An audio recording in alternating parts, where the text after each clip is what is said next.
Hello everyone, here we will start one of the important physical chemistry chapter, solutions.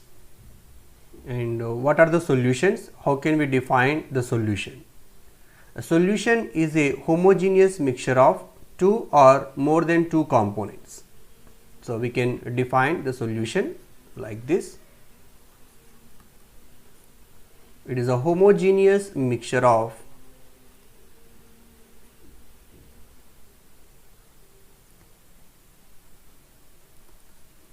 two or more than two components.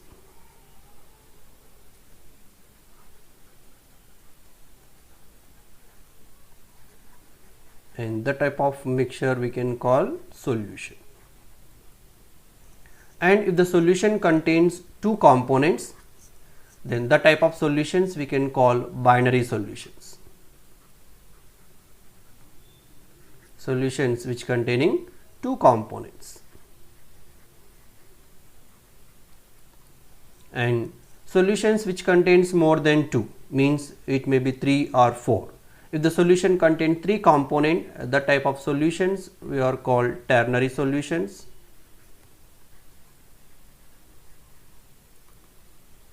And if the solution contains 4 components, we can say quaternary solutions.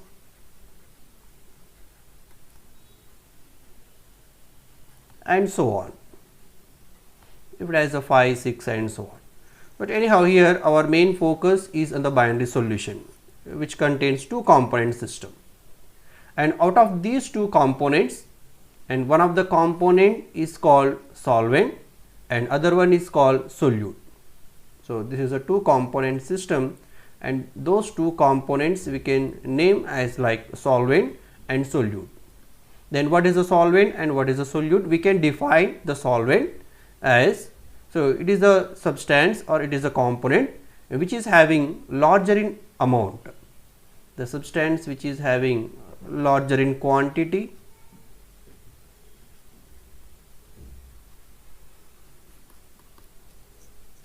or we can define the solvent and solute based on the physical state also, or we can see, so it is the substance which retains its physical state.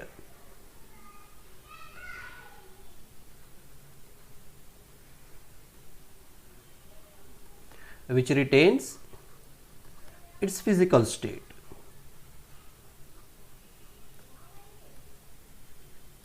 Also called the solvent.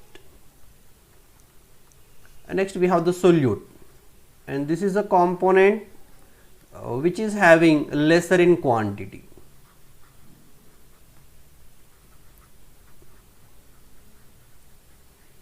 And here the solute may retains or may not be retains its physical state. We can take the basic example here. If we take 5 grams of NaCl in 10 grams of water, then we can get aqueous sodium chloride solution.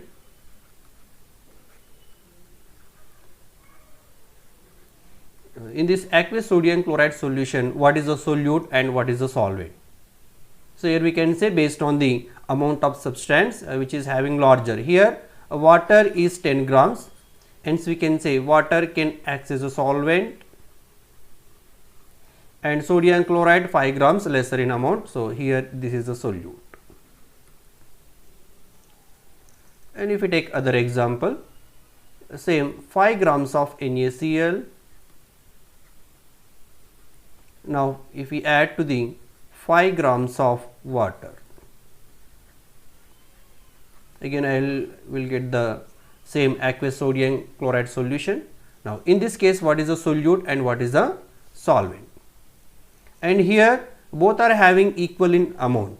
Then how can we say which is a solvent and which is a solute? So here we can use the second definition, that is based on their physical state.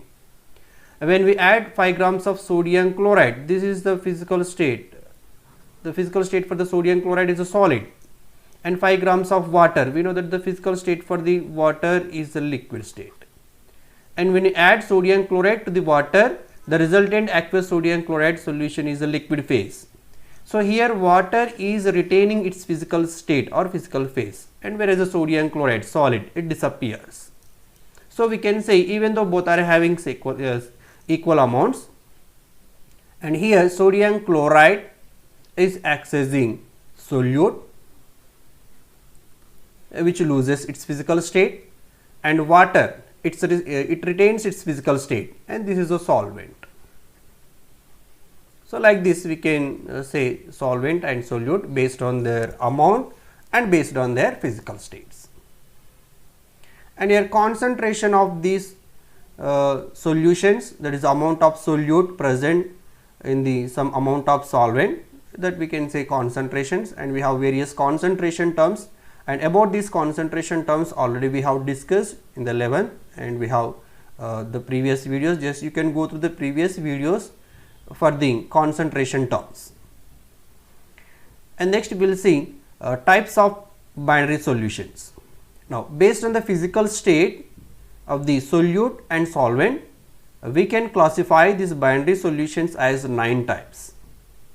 And types of solutions.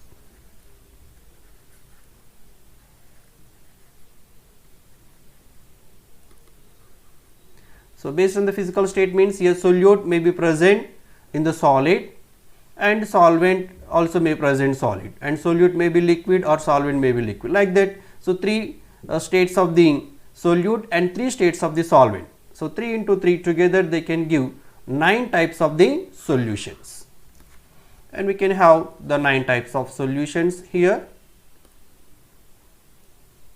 and these are the 9 types of solutions based on the physical state of solute and solvent. Here gaseous solutions. If the solvent is the gas, then we can say they are the gaseous solutions, and if the solvent is a liquid, then we can say they are the liquid solutions, and if the solvent is a solid, then we can say they are the solid solutions. And gaseous solutions again 3 types, liquid solution 3 types, and solid solution 3 types, total 9 types. And we have the corresponding examples. If you take gas in gas, so gas is a solute and gas is a solvent, you will get gaseous solution. The best example, a mixture of gases you can take here. One of the example, oxygen is mixed with nitrogen, you will get mixture of oxygen nitrogen, that is also solution, homogeneous mixture it can be formed. So we can take other gases mixture also here. And liquid in gas, so here mixing of chloroform with nitrogen gas. And solid in gas, this is a camphor in nitrogen gas, the example. Next, liquid solutions, gas in liquid, so mostly dissolution of gases in water. You can take oxygen, nitrogen, carbon dioxide. So there one of the example here, oxygen dissolved in water, that is a gas in liquid type solution. And the second one, liquid in liquid, again you can take so many examples here, mostly polar solvent, polar and non-polar they can dissolve, and alcohol dissolved in water, here ethanol in water, it is a liquid type solution. Solid in liquid, again we can take so many examples for this solid in liquid. Here they mentioned glucose dissolved in water, or you can take sodium chloride dissolved in water, sugar dissolved in water. So many ionic compounds or polar covalent compound, they can dissolve in water and they can form a homogeneous mixture, that is a liquid solution. And the next, solid solutions, and here gas in solid, there is an example for the solution of hydrogen in palladium. This mostly this reaction we will use for the hydrogenation reactions. This is example for adsorption process, and this adsorption of hydrogen over metal surfaces, that process we also call occlusion process. This is example for occlusion process. And liquid in solid, so mostly amalgam formation. Mercury is a liquid, and metals, so mercury can form amalgams with some metals, here sodium amalgam. And solid in solid, this is the best example of alloys, formation of alloys, so here copper dissolved in gold, this is one of the example for solid in solid solutions. So these are the total 9 types of binary solutions based on the physical state of solute and physical state of the solvent. So, anyhow, among all these 9 types of solutions in the solution chapter, our main focus is on liquid solutions, that is the gas in liquid, liquid in liquid and solid in liquid type. So, that part we will discuss now. Liquid solutions.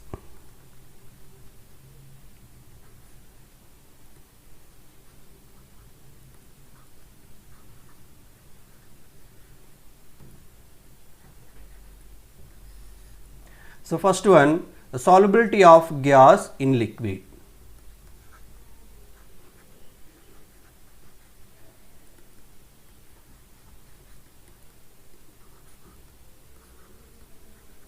Solubility of gas in liquid. First of all, how can we define the solubility? What is the solubility? The solubility is the maximum amount of substance that can be dissolved a specified amount of solvent at a particular temperature, that we can define as a solubility. And the solubility of gas in liquid, then how much extent gas can be dissolved in liquid. So, that depends on the some factors. The factors affects on the solubility of gas that we can see here.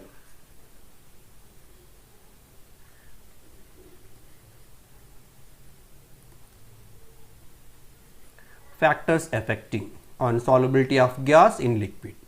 In that first factor, nature of gas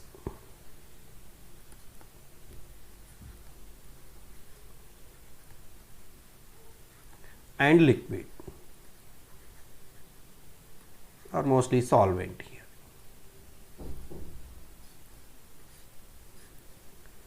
Generally, similar chemical nature substances can dissolve, means the general rule we can take here, the general statement for the solubility of any substance in a particular liquid is like dissolves like.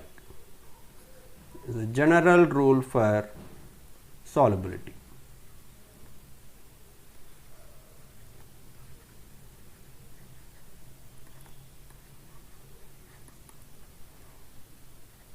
That is like dissolves like.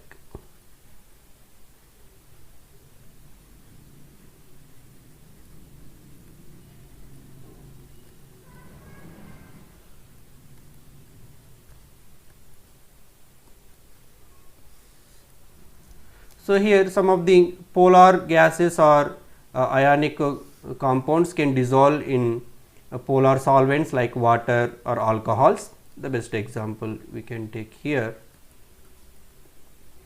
Some compounds which can form ions after dissolution are more soluble in that particular solvent. If I take HCl gas, ammonia gas and sulfur trioxide or sulfur dioxide, these are having more solubility in water. So, after dissolution in water they can form ions. HCl can form H plus and Cl minus ions, and ammonia can form ammonium hydroxide, and SO3 can form sulfuric acid H plus SO4 2 minus. So, these are having more solubility in water, and there are some gases like oxygen, nitrogen, carbon dioxide, they are having partial solubility in water, less soluble in water.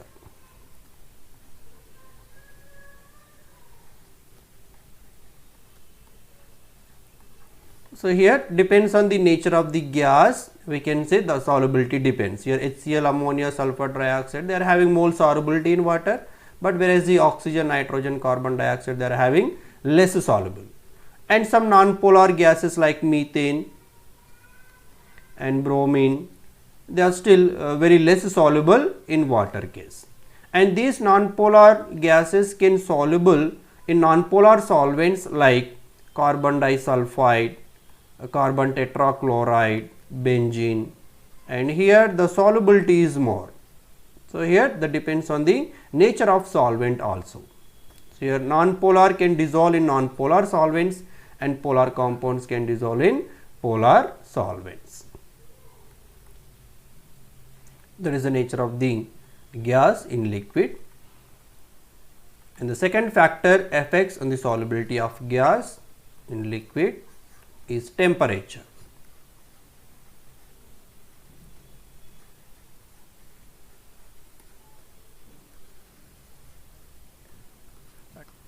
So, temperature can show significant effect on the solubility of gas in liquid, and most of the cases solubility of gas in liquid is an exothermic process.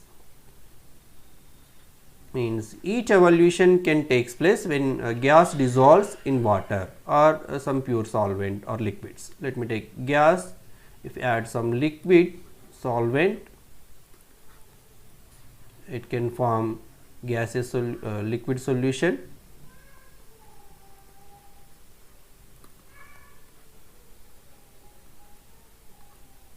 and some heat is evolved. In this case means it is exothermic reactions.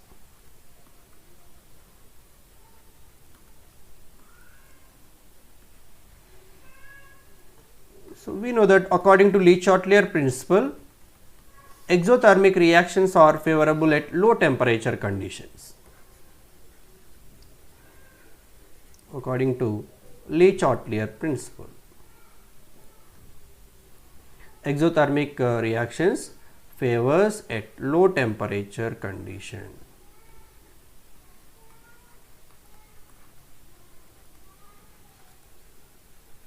Means what here? If we increase the temperature, then reaction goes backward direction, means the solubility will decrease at high temperature conditions. So, as the temperature increases, solubility decreases. The solubility of gas decreases in liquid. So, based on this we can say one application, mostly aquatic life, they can comfortable at low temperature conditions than the high temperature conditions. Why? Because if increase the temperature, all dissolved gases in water will come out, then it is very hard to sustain for aquatic life.